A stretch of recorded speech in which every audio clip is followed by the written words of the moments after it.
July 16th, 1988. Wembley Stadium, London. The gates had opened hours earlier, and by the time the sky above the stadium began to darken, 72,000 people had filled every seat and standing section of one of the largest venues in the world. They had come from across Britain and across Europe, teenagers, parents, grandparents, people who had driven through the night and camped outside the venue since the previous morning. They wore sequined gloves. They carried handmade signs. They had waited months for this night. And somewhere in the middle of them, in an unreserved seat in the general admission section, wearing a dark scarf and sunglasses, was Elizabeth Taylor. She had been offered something else. The promoters had arranged a private box, a security detail, a seat where she could see everything and no one would know she was there. She had thanked them and declined all of it. She wanted to be in the crowd, not near the crowd, not above it, in it. She wanted to be one of the 72,000 people waiting for the lights to go down, not one of the handful watching from a distance with a clear view and a glass of champagne. Those who were with her that evening later described the experience of watching Elizabeth Taylor disappear into a stadium crowd as quietly remarkable. She was, by 1988, one of the most recognized faces in the history of cinema. A woman who had spent more than 4 decades being looked at by the entire world. And yet she walked through that entrance, found her seat, and sat down. Within minutes, the people immediately around her had recognized her. There were quiet murmurs, a few careful glances, but nobody moved toward her. Nobody raised a camera. Something in her posture, in the deliberate ordinariness of how she was sitting, communicated clearly enough that she was there to watch, not to be watched. The crowd, reading this, gave her what she had asked for, without her having to ask. This was the 4th time Elizabeth Taylor had attended a Michael Jackson concert. She had seen him perform at smaller venues, at industry events, at charity galas where the performances were polished and precise, and surrounded by the usual scaffolding of celebrity presentation. But she had never seen him in a setting like this one. She had never sat in the middle of the kind of crowd that only his tours produced. The specific energy of a space where the audience had not merely come to watch a performer, but had organized their entire emotional lives around the expectation of this single evening. There is a kind of love that operates at distance, the love of an audience for a figure they have never met, filtered through recordings and broadcasts and magazine covers.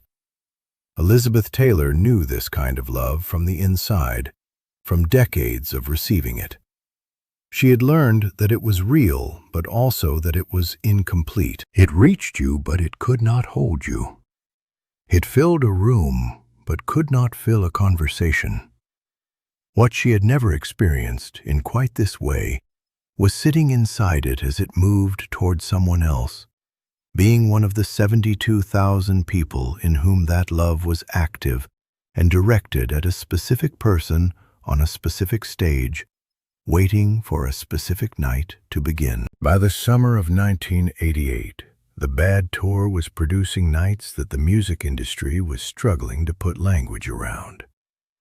Michael had already broken the Wembley attendance record, performing to sold-out stadiums across Europe and Japan before reaching London. The tour was not simply large. It was operating at a scale that had no real precedent in the history of live music. And yet, those closest to Michael during this period consistently noted that the scale of it seemed to weigh on him in ways that were not always visible from the outside. The bigger the audience, the more precisely he prepared. The larger the stage, the more controlled every element of his performance became. There was something in the arithmetic of performing for 72,000 people that was different from performing for 20,000, not just in degree, but in kind. The audience became something more like a force than a collection of individuals. And Michael, who had spent his entire performing life acutely aware of individual people in crowds, had to find a way to hold that awareness inside something that had grown almost impossibly large. Elizabeth Taylor understood something about scale that very few people in her circle could. She had been famous since she was 12 years old. She had spent her entire adult life navigating the particular distortions that extreme public visibility creates, the way it changes the texture of ordinary experience, the way it makes even simple moments carry a weight that most people never encounter. She had sat in rooms with kings and presidents and directors who had built the foundations of modern cinema, and she had learned, over decades, to read the gap between what a public figure projects and what they are actually experiencing in any given moment. She had first met Michael in the early 1980s, and the friendship that developed between them was, by most accounts, one of the most genuine either of them had experienced in their adult lives. Not because they were alike, their careers, their artistic natures, their ways of inhabiting the world were different in almost every particular, but because they shared a specific knowledge that very few of their contemporaries could fully understand. What it felt like to have been famous for so long that fame itself had become the condition of your existence rather than something that happened to you.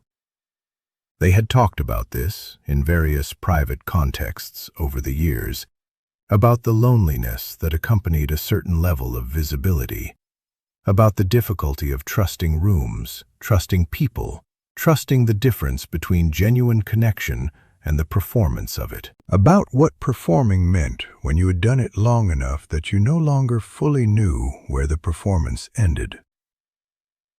That evening, Elizabeth sat in the dark of Wembley Stadium and watched Michael Jackson perform for people who did not know he was the same person she had these conversations with. They knew Michael Jackson, the icon, the sequined jacket, the moonwalk, the voice that came through speakers the size of buildings.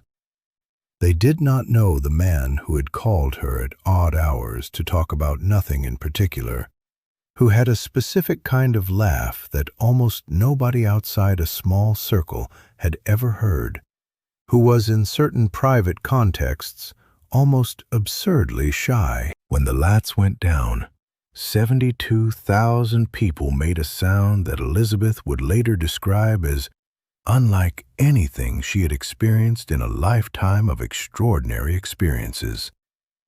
Not applause, not screaming exactly, something more elemental than either. The sound of a very large number of people releasing simultaneously something they had been holding since they bought their tickets. She felt it in her chest before she heard it, and then the stage filled with light and Michael Jackson walked out and the sound doubled. What happened in the next hour was difficult to keep pace with in any organized way. The performance moved through songs that the crowd knew so completely that they began singing before the second bar.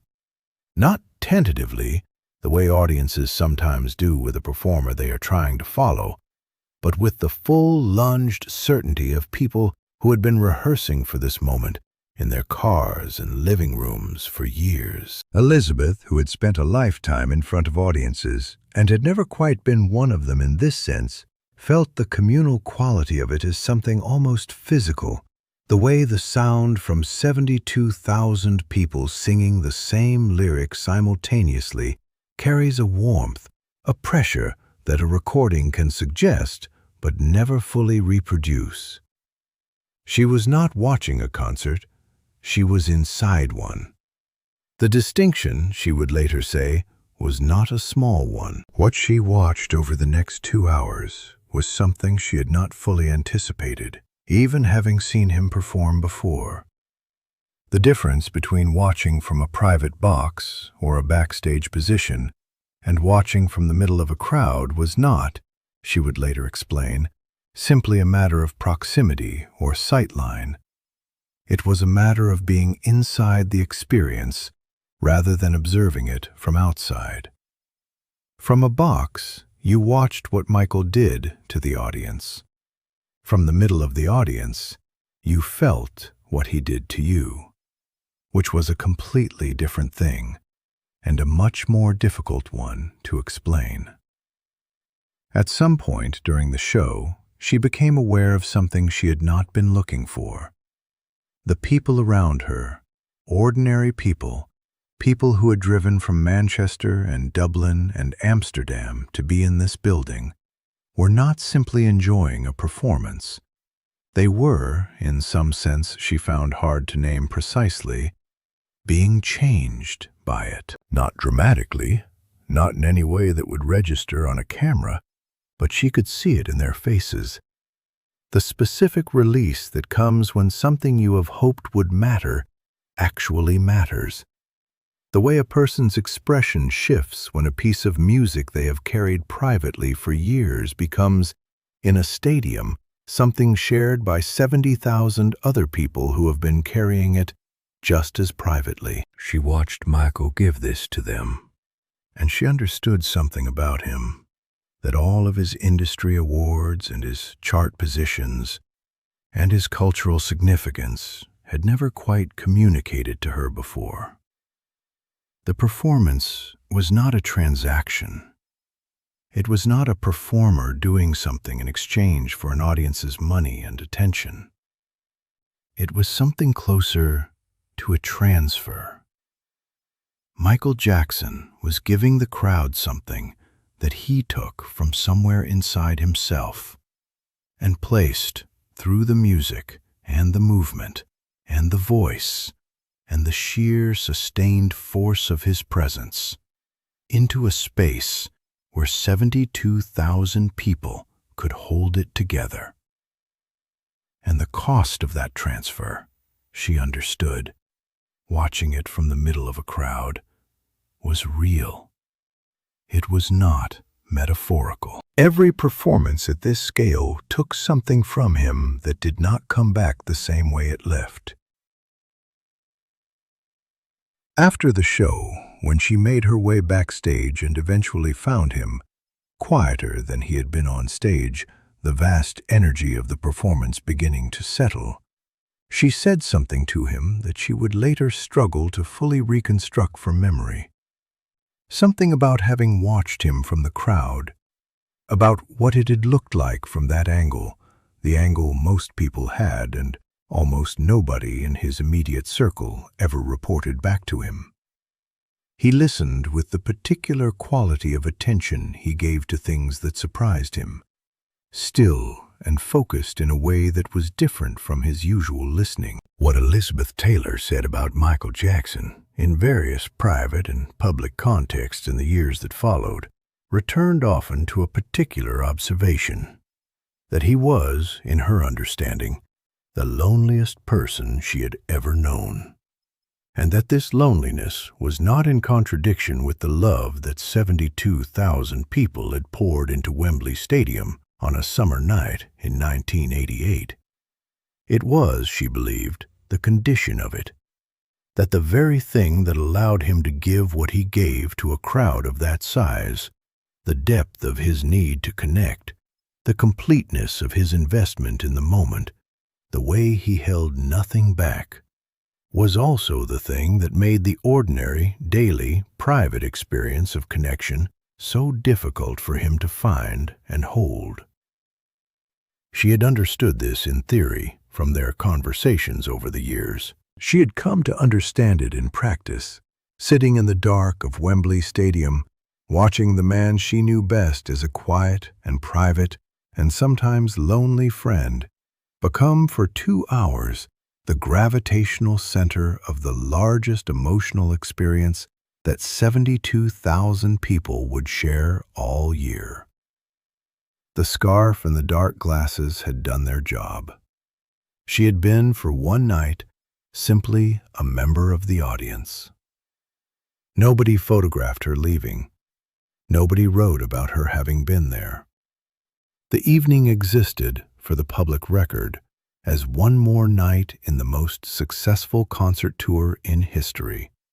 Another sold-out show, another crowd of 72,000, another performance that people would describe to their friends the next morning and find, almost without exception, that the description fell short.